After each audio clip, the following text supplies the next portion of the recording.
Hello students, welcome back to my channel. This is Sonia Jain. तो बेटा आज हम करेंगे डीओई से आई हुई वर्कशीट नंबर 16 क्लास 7 के लिए। सब्जेक्ट साइंस है।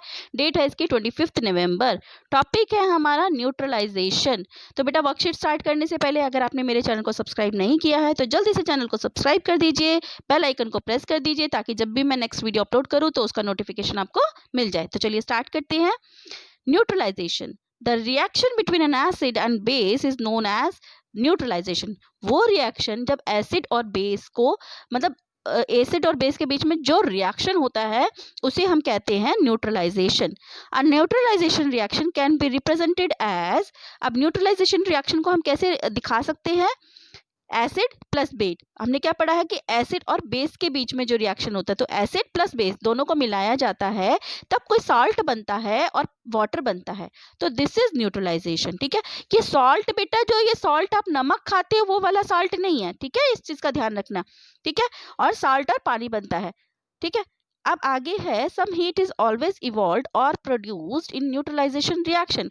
कुछ हीट निकलती है जब भी न्यूट्रलाइजेशन होता है, कुछ हीट निकलती है न्यूट्रलाइजेशन रिएक्शन में। जैसे एग्जांपल है, the salt formed during a neutralization reaction depend on which acid and which base are reacted with each other। जो भी सॉल्ट बनता है न्यूट्रलाइजेशन से वो डिपेंड करता है, किस पे डिपेंड करता है? जिस एसिड और जिस बेस के आपस में रिएक्ट करते हैं। मतलब एसिड और बेस कैसा है उस बात पे ये निर्भर करता है कि जो न्यूट्रलाइजेशन से सॉल्ट बनेगा वो कैसा होगा। ठीक है, तो हमने पढ़ा जब एसिड और बेस आपस में रिएक्ट करते हैं तब न्यूट्रलाइजेशन होता है और न्यूट्रलाइजेशन से क्या निकलती है? हीट निकलती है। ठीक है, और क्या बनता है? Salt plus water. ठीक है, और जो न्यूट्रलाइजेशन है, जिस ये जो सॉल्ट बनता है ये किस पे डिपेंड करता है? ये डिपेंड करता है कि एसिड कौन सा है या एसिड कैसा है या बेस कैसा है, वो जो आप आपस में रिएक्ट करेंगे। Clear? When sodium hydroxide is treated with hydrochloric acid, then a neutralization reaction take place to form sodium chloride।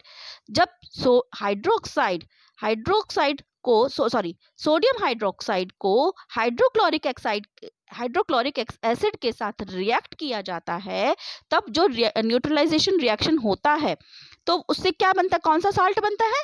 Sodium hydrochloric. देखो दोबारा देखते हैं, मैंने क्या बोला? Sodium hydroxide, sodium hydroxide. ठीक है, इसको मिक्स किया और हाइड्रोक्लोरिक एसिड को। ठीक है, इन दोनों को जब ये आपस में रिएक्ट करते हैं तो न्यूट्रलाइज होकर क्या बनता है? Sodium chloride. ठीक है, तो सोडियम क्लोराइड बना। ठीक है, कौन सा सॉल्ट बना? सोडियम क्लोराइड सॉल्ट बना। ये तो सॉल्ट बन गया। अब वाटर तो हमारा हमेशा ही बनता है न्यूट्रलाइजेशन में, तो हमेशा न्यूट्रलाइजेशन में एक तो सॉल्ट बनता है और वाटर बनता है। ठीक है, नोट, सॉल्ट प्रोड्यूस में बी एसिडिक, बेसिक और न्यूट्रल इन नेचर। सॉल्ट जो बनता है वो कैसा हो सकता है? एसिडिक हो सकता है, बेसिक हो सकता है या न्यूट्रल भी हो सकता है नेचर में। ठीक है, तो ये है, तो ये डिपेंड किस पे करता है? एसिड बेस पे डिपेंड करता है कि एसिड ज्यादा पावरफुल है या बेस ज्यादा पावरफुल है, और दोनों का आपस में रिएक्शन देख के फिर बनता है। ओके, अब यहाँ एक एक्टिविटी दी हुई है इसी चीज को समझाने के लिए। Take 1/4 of a test tube with dilute hydrochloric acid. अब आपको टेस्ट ट्यूब में क्या लेना है? एक 1/4 मतलब इतना हिस्सा, पूरी इसका 1/4 क्या लेना है? Hydrochloric acid. डाइल्यूट मतलब घुलने वाली फॉर्म में। ठीक है, हाइड्रोक्लोरिक एसिड आपने ले लिया। Hydrochloric acid solution is colourless. Hydrochloric acid का जो होता है वो कलरलेस होता है। ठीक है, इसके बाद add 2 or 3 drops of phenolphthalein indicator to the acid in test tube। अब हाइड्रोक्लोरिक एसिड में आपको क्या डालना है? फेनोल्फथलीन डालना है 2-3 बूंद। ठीक है, बस 2-3 ड्रॉप्स डालनी है। Shake the test tube gently, उसको आराम से मतलब धीरे से शेक करना है। शेक मतलब हिलाना है ताकि वो घुल जाए। फिनिप्थिलिन इंडिकेटर इज कलरलेस। अब जो फिनिप्थिलिन हमने डाली थी वो भी कलरलेस हो गया। क्यों हो गया? There is no change of in the colour of phenolphthalein indicator. हमने फिनिप्थिलिन डाली 2-3 ड्रॉप, तब भी उसमें कोई चेंज नहीं हुआ है कलर में। ठीक है, क्यों? क्योंकि ये क्या हुआ? क्योंकि ये जो रिएक्शन हुआ ये क्योंकि ये एसिडिक हुआ, ठीक है। तो एसिडिक रिएक्शन है, मतलब एसिडिक जो हमारा साल्ट प्रोड्यूस हुआ वो एसिडिक हुआ, इसलिए कलरलेस हुआ। अभी हमने पढ़ा है ना कि सॉल्ट एसिडिक भी हो सकता है, तो जो साल्ट बना वो एसिडिक बना, इसीलिए कलरलेस हुआ। नाउ अब आगे है take sodium hydroxide solution in a dropper. अब आपको क्या करना है, सोडियम हाइड्रोक्साइड सॉल्यूशन लेना है एक ड्रॉपर में, ठीक है। मैं ये पेन थोड़ा सा कम कर लेती हूँ। तो उसको पेन ड्रॉपर में सोडियम हाइड्रोक्साइड सॉल्यूशन लेना है। Add the sodium hydroxide solution in a hydrochloric acid in test tube।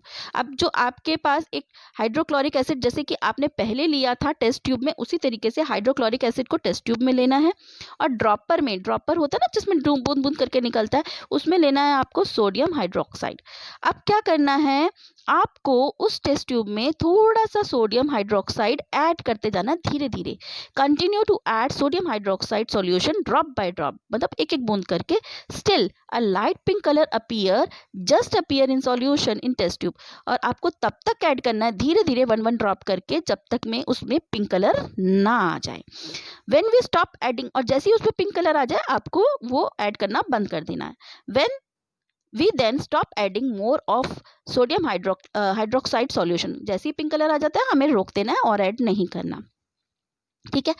Eight this stage all the hydrochloric acid taken in the test tube has been completely neutralised by sodium hydroxide base. तो अब देखो ये pink colour क्यों आया, क्योंकि hydrochloric acid में reaction हुआ है, वो किसकी वजह से, सोडियम हाइड्रोक्साइड क्या है, सोडियम हाइड्रोक्साइड बेस है, इसकी वजह से वो पिंक कलर का हो गया। पहले हाइड्रोक्लोरिक एसिड में हमने जब डाला था फिनोप्थिलीन डाला था तो वो वाइट कलर कलरलेस रहा था। अब की बार जब हमने इसमें वो डाला था, क्या कहते हैं, सोडियम हाइड्रोक्साइड डाला था, तो ये क्या हो गया, पिंक कलर का हो गया। तो किसकी वजह से हो गया, क्योंकि ये बेसिक है, इसका नेचर कैसा है, बेसिक है। Thus a neutralization reaction has taken place in test tube। तो न्यूट्रलाइजेशन रिएक्शन हो गया। It is evident that when the solution is basic, जब solution basic है, phenolphthalein gives a pink color, तो क्या हो गया, वो पिंक कलर हो गया। On the other hand when the solution is acidic it remains colourless.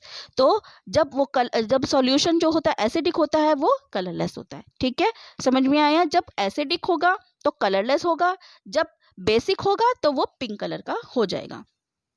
If we touch the test tube complete immediately, अगर हम इसके बाद जैसे ही वो रिएक्शन हुआ, न्यूट्रलाइज हुआ, ठीक है, तो आप देखोगे जो टेस्ट ट्यूब है ना वो हल्की सी गर्म हो जाएगी। We find test tube is to be somewhat hot। This is because some heat is evolved during the neutralization reaction। क्यों हुआ, क्योंकि अभी हमने ऊपर पढ़ा है कि न्यूट्रलाइजेशन रिएक्शन में थोड़ी सी हीट इवॉल्व होती है, मतलब निकलती है। This heat raises the temperature of reaction mixture and makes the test tube feel hot।